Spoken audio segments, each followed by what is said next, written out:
compagnon ne souhaite pas venir en thérapie, Bertrand, comment je peux faire? Bonjour à tous et à toutes, Bertrand Barret, je suis très heureux de vous retrouver pour une nouvelle vidéo, que j'avais envie de vous réaliser assez rapidement en fait, suite à un échange avec une personne qui m'a contacté en m'indiquant que voilà, elle avait des difficultés au niveau de son couple et qu'elle avait l'impression de traîner son compagnon vers la thérapie, que bah, du coup, elle n'avait pas trop envie. Elle était très hésitante à prendre un rendez-vous en consultation et à réserver une consultation, tout simplement parce que bah, le compagnon, lui, il n'avait pas du tout envie. Pour lui, ça n'avait aucun intérêt, ça ne marchera pas.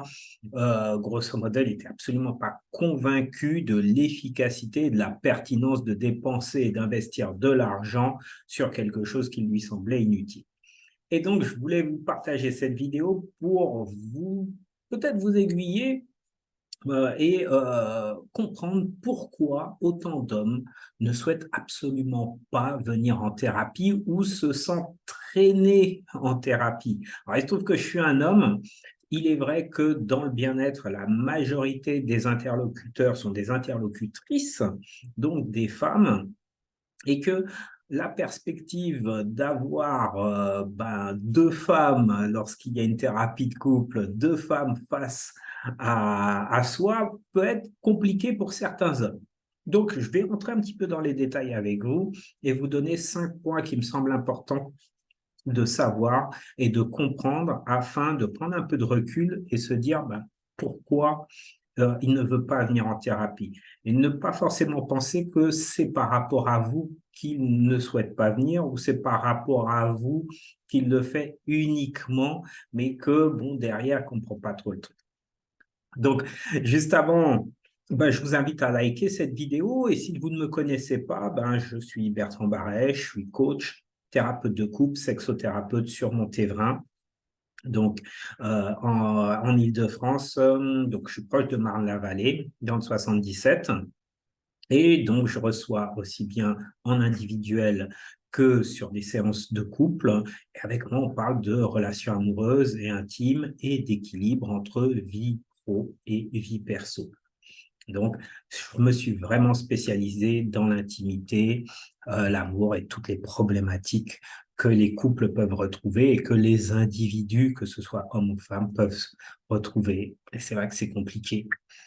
Mais voilà. Alors, 5 points importants. Pourquoi les hommes, ils sont hésitants? Tout simplement parce que ce n'est pas quelque chose dont on a l'habitude de parler. Il y a quelque chose qui est lié à la culture, à une norme sociétale qui fait que un homme n'a pas l'habitude de se confier facilement à une personne. D'une, parce que on nous a formatés comme ça. Quand je dis nous, c'est que je fais partie des personnes, je suis un homme, et effectivement, dès le départ, on nous apprend à nous débrouiller seuls, à être autonomes, à faire en sorte que on ait besoin de personnes. Alors, tout le monde, tous les hommes n'ont pas cette éducation, mais ça ressort. Donc, l'idée, c'est un homme, c'est autonome, c'est stoïque, et il n'est pas là pour montrer sa sensibilité, ses émotions, et surtout pas la partager. Et donc, aller voir un thérapeute, aller en thérapie, c'est perçu comme quelqu'un de faible, quoi. C'est pas, voilà, donc je vais évoquer mes sentiments, c'est un sentiment d'échec d'aller voir un thérapeute. Encore plus un thérapeute de couple, donc c'est double pénalité. Donc ça peut clairement stopper beaucoup d'hommes, hein. Non, j'ai pas envie d'aller voir quelqu'un pour lui raconter ma vie, pour sentir que je suis faible et lui parler de mes émotions. Donc ça, c'est le premier point. Donc, deuxième point, c'est la stigmatisation.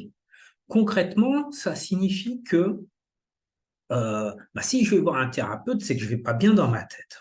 Et oui, la santé mentale, elle est parfois clairement affichée et étiquetée. Et ça signifie qu'un vrai mec peut se sentir jugé, peut se sentir observé, décortiquer, et le fait qu'il avoue qu'il ait besoin d'aide, c'est, comme je vous le disais avant, un état de faiblesse, et ça signifie qu'il a des problèmes émotionnels, voire psychologiques. Et donc, la plupart, beaucoup d'hommes, en tout cas la plupart, c'est faux, mais beaucoup d'hommes ont tendance à se dire, non, on va avoir un thérapeute. Un thérapeute, c'est pour les gens qui sont pas très bien dans leur tête, quoi. Moi, ça va, hein, ça va, hein.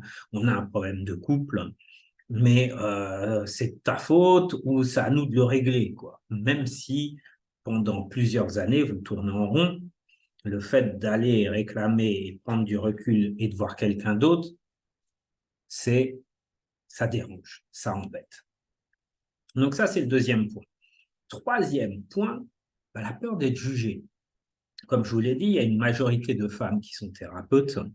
Donc, c'est vrai que se retrouver face à deux femmes, il y a une espèce de complot, vous voyez, qui peut être imaginé par certains hommes. Bon, voilà, elles sont en mode féministe active, et moi, je vais en prendre plein la tête. Donc, il y a la peur d'être jugé, tout simplement.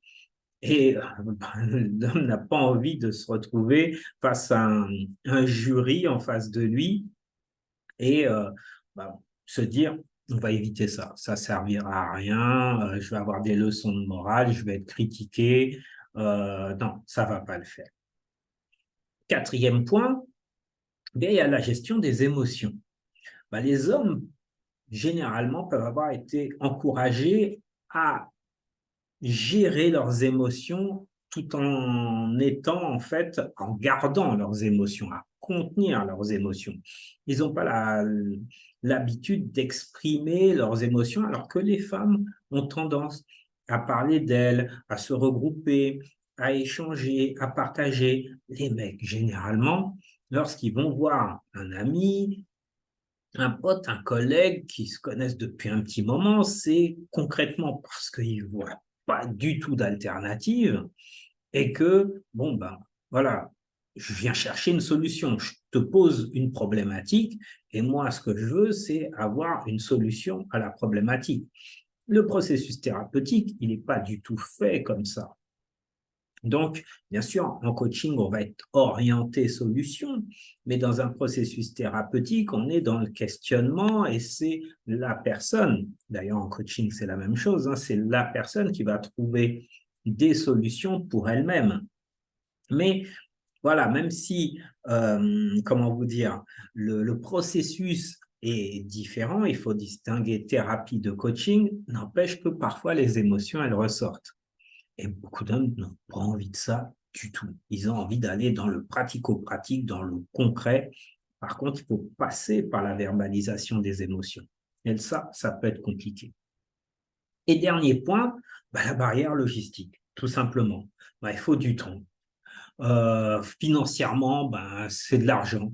Et en plus, il n'y a pas de garantie de solution. Alors, tu es bien gentil, mais tu as envie d'aller voir le coach ou la coach ou la thérapeute qui va nous aider, mais va nous aider en quoi? Il n'y a pas de garantie, ça coûte de l'argent, ça dure combien de temps?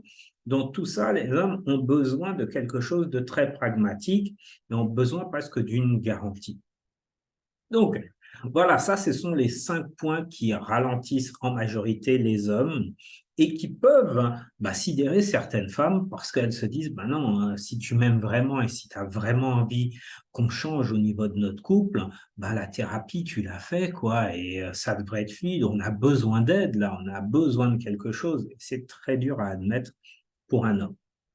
Donc, concrètement, mesdames, je vous invite à ne pas attendre d'avoir la validation de monsieur pour aller en thérapie. Non pas pour une raison pour vous faire venir, mais tout simplement pour vous-même vous poser des questions précises. Qu'est-ce qui fait que je suis avec cet homme? Qu'est-ce que j'aime chez lui? Qu'est-ce que je ne veux plus? Qu'est-ce qui est important? Qu'est-ce que je veux vivre? Et là, il va falloir penser non pas à le changer lui, et ça c'est valable pour vous, messieurs, si vous regardez cette vidéo, peut-être que c'est vous qui avez envie que votre partenaire vienne en thérapie, mais qu'elle n'a pas envie parce qu'elle a une part peut-être un peu plus masculine.